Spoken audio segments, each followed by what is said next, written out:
வணக்கம். அண்மை செய்தி. 10ஆம் வகுப்பு மற்றும் 12ஆம் வகுப்பு மாணவர்களுக்கான தேர்வு பற்றிய செய்திகள். பள்ளி கல்லூரிகள் திறப்பது குறித்து கருத்து கேட்பு கூட்டம் நடத்தப்பட்டது. அதனைத் தொடர்ந்து காணொலி காட்சிகள் மூலம் வகுப்புகள் நடைமுறைப்படுத்துவது குறித்து உயர்கட்ட கல்விக்குழு மிக தீவிரமாக ஆராய்ச்சி செய்யப்பட்டு வருகிறது. அதில் கேட்கப்பட்ட கேள்விகளில் ஒன்றாக 10ஆம் வகுப்பு மற்றும் 12ஆம் வகுப்புகளுக்கான தேர்வுகள் எப்படி நடத்தப்பட வேண்டும் என்றும் கேட்கப்பட்டிருந்தது. தேர்தல் நடைபெற இருப்பதால் அதற்கு முன்பே தேர்வுகள் நடத்தப்பட வேண்டும் என்று ஒரு குழுவும், பின்னர் நடத்தலாம் என்று ஒரு தரப்பினரும் விவாதித்த நிலையில் தேர்தலுக்கு பின்னர் ஜூன் ஜூலையில் நடத்தலாம் என முடிவெடுக்கப்பட்டதாக தெரிகிறது. ஆனால் ஆன்லைன் மூலமாக பொது தேர்வுகள் நடத்தப்படக்கூடாது என்ற கருத்தே பரவலாக பேசப்படுகிறது. ஏனெனில் பல மாணவர்களும் கிராமப்புறத்தில் இருப்பதால் சரியான நெட்வொர்க் கிடைக்குமா என்பது பற்றியும், முன்பின் பரிச்சயம் இல்லாத ஆன்லைன் தேர்வு முறைகளை மாணவர்கள் முறையாக பயன்படுத்துவார்களா என்பது போன்ற கேள்விகளும் எழுந்துள்ளன. தற்போது ஆன்லைன் வகுப்புகளில் பல மாணவர்களால் பாடங்களை புரிந்து கொள்ள இயலவில்லை.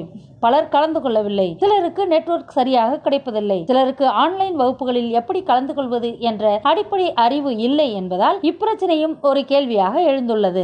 ஏறக்குறைய 50% மாணவர்களில் ஆன்லைன் வகுப்பு கேட்பதில் குளறுபடிகள் உள்ளதால் அதிலேயே தேர்வுகள் நடத்துவது இயலாத காரியமாக இருக்கிறது. எனவே உயர்மட்ட கல்விக்குழு ஒரு சில நிபந்தனைகளுடன் தேர்வுகள் நடத்துவது குறித்தும், தேர்வில்லாமல் மதிப்பெண் வழங்குவது குறித்தும் 2 விதமாக அறிக்கைகள் தாக்கல் செய்யப்பட்டுள்ளன. இதனைத் தொடர்ந்து தமிழக அரசின் சார்பில் முதல்வர் முக்கிய முடிவுகளை எடுப்பார் என்று நம்பப்படுகிறது. நன்றி, வணக்கம். இந்த வீடியோ உங்களுக்கு பிடிச்சிருந்தா சப்ஸ்கிரைப் பண்ணுங்க, லைக் பண்ணுங்க, ஷேர் பண்ணுங்க.